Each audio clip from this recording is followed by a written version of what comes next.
പലരും ചോദിക്കാറുണ്ട് toxic relationship എന്നാൽ എന്താണെന്ന്. ഈ ടോക്സിക് റിലേഷൻഷിപ്പ് എന്ന് എല്ലാവരും കേട്ടിട്ടുണ്ട്, പക്ഷെ അവർക്കത് എന്താണെന്ന് വ്യക്തമായൊരു ധാരണയില്ല. ടോക്സിക് റിലേഷൻഷിപ്പ് എന്ന് പറഞ്ഞു കഴിഞ്ഞാൽ നമ്മളെ ഒരു വ്യക്തി വിവാഹം ചെയ്തതിന് ശേഷം നമ്മളെ ആ വ്യക്തി കൺട്രോൾ ചെയ്യുന്ന അവസ്ഥയ്ക്കാണ് ടോക്സിക് റിലേഷൻഷിപ്പ് എന്ന് പറയുന്നത്. അതായത് ഒരാൾ നമ്മൾ വിവാഹം കഴിച്ച് അവരുടെ കസ്റ്റഡിയിൽ വെച്ചിട്ട് നമ്മൾക്ക് ഇൻഡിവിജ്വൽ ആയിട്ടുള്ള യാതൊരു ഫ്രീഡവും തരാതെ നമ്മളെ കൺട്രോൾ ചെയ്തുകൊണ്ടിരിക്കുക, കൺട്രോൾ ചെയ്തുകൊണ്ട് ഒരു ബന്ധം മുന്നോട്ട് കൊണ്ടുപോവുക എന്നുള്ളതാണ് ടോക്സിക് റിലേഷൻഷിപ്പ് എന്ന് പറഞ്ഞു കഴിഞ്ഞാൽ. പക്ഷെ ആ ടോക്സിക് റിലേഷൻഷിപ്പ് വളരെയധികം മോശപ്പെട്ട ഒരവസ്ഥ നമ്മൾക്ക് സമ്മാനിക്കും.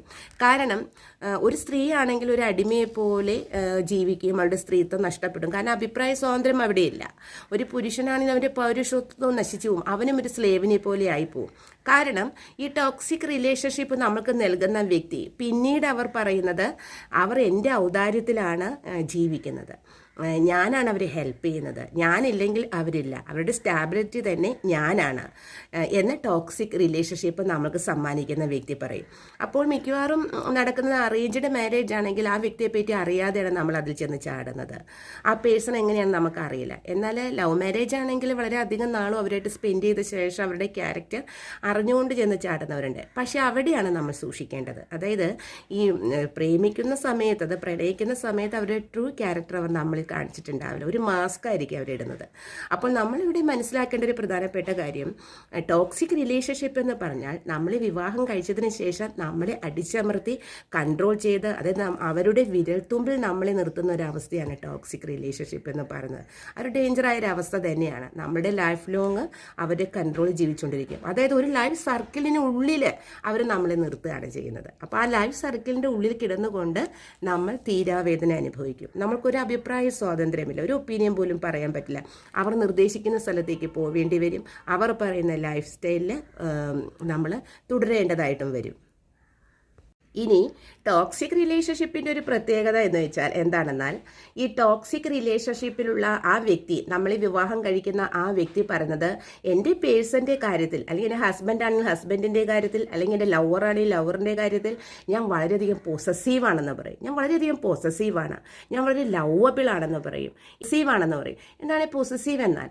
പൊസസീവ് എന്നാൽ പറയുന്നത് നമ്മൾ അവർ വേറെ ആരോടും മിണ്ടുന്നതോ അല്ലെങ്കിൽ വേറെ ആരുമായിട്ട് ഫ്രീ ആയിട്ട് ഇടപഴകുന്നതോ ഒന്നും അവർക്ക് ഇഷ്ടമല്ല. അതാണ് പൊസസീവ് എന്നത്. പൊസസീവ് പറഞ്ഞാൽ കൺട്രോൾ ചെയ്ത് വെക്കുക എന്നാണ് എൻ്റെ അർത്ഥം. അപ്പം പൊസസീവ് എന്ന വാക്കിൻ്റെ അർത്ഥം പലരും വിചാരിക്കും, ഓ എൻ്റെ പാർട്ട്ണർ എൻ്റെ നേരെ വളരെ പൊസസീവാണ്, അപ്പം എനിക്കതിൽ അഭിമാനമുണ്ട് എന്ന് ചിന്തിക്കുന്ന ആളുകളുണ്ട്.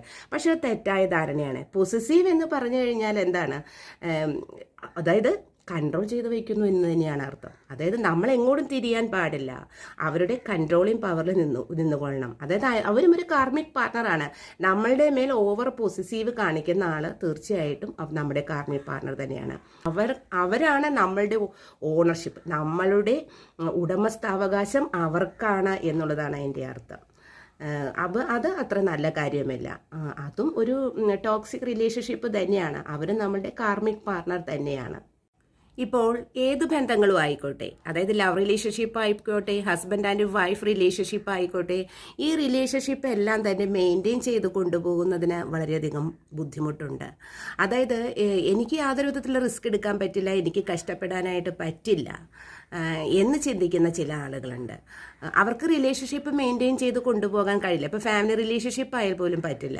കാരണം ഒരു റിലേഷൻഷിപ്പ് മെയിൻറ്റെയിൻ ചെയ്യണമെങ്കിൽ അത് നമുക്ക് ടൈം ഇൻവെസ്റ്റ് ചെയ്യണം. അതുപോലെ തന്നെ നമ്മളുടെ ടൈം ഇൻവെസ്റ്റ് ചെയ്യുന്നതൊപ്പം തന്നെ നമ്മുടെ മണി സ്പെൻഡ് ചെയ്യണം, അത് നമ്മുടെ ഊർജ്ജം എനർജി സ്പെൻഡ് ചെയ്യണം. അങ്ങനെ ഒരുപാട് കാര്യങ്ങൾ സ്പെൻഡ് ചെയ്താൽ മാത്രമാണ് ഒരു റിലേഷൻഷിപ്പ് നമുക്ക് മെയിൻറ്റെയിൻ ചെയ്ത് കൊണ്ടുപോകാനായിട്ട് കഴിയുകയുള്ളൂ. അപ്പോൾ നമുക്കൊരു ഫ്രീഡം വേണമല്ലോ, മനസ്സിനൊരു സന്തോഷം വേണം. അല്ലാതെ ലൈഫ് മുന്നോട്ട് കൊണ്ടുപോയിട്ട് യാതൊരു കാര്യമില്ല. ഇപ്പോൾ ഒരു ഫാമിലി തന്നെ സ്ട്രേഞ്ചേഴ്സിനെ പോലെ താമസിക്കുന്ന ആളുകളുണ്ട്. പരസ്പരം ആവശ്യമുള്ള കാര്യങ്ങൾ മാത്രം സംസാരിക്കുക, വേറെ ഒന്നും സംസാരിക്കുന്നില്ല. അങ്ങനെ മുന്നോട്ട് പോകുന്ന ആളുകൾ ഉള്ള ഫാമിലിയും ഉണ്ട്. പക്ഷെ അതിൻ്റെയൊക്കെ എന്താണ് അർത്ഥമുള്ളത്? പരസ്പരം സെൽഫ് പ്രൊട്ടക്ഷൻ, കെയറിങ്, അങ്ങോട്ടും ഇങ്ങോട്ടും പരസ്പരമുള്ള സ്നേഹം, ഇതൊക്കെ ഒത്തുചേരുന്നത് തന്നെയാണല്ലോ ഒരു ഫാമിലി. അപ്പോൾ വീഡിയോ ഇഷ്ടപ്പെട്ടുവെങ്കിൽ ലൈക്ക് ചെയ്യണം, കമൻറ്റ് ചെയ്യണം, ഷെയർ ചെയ്യണം. Bye bye.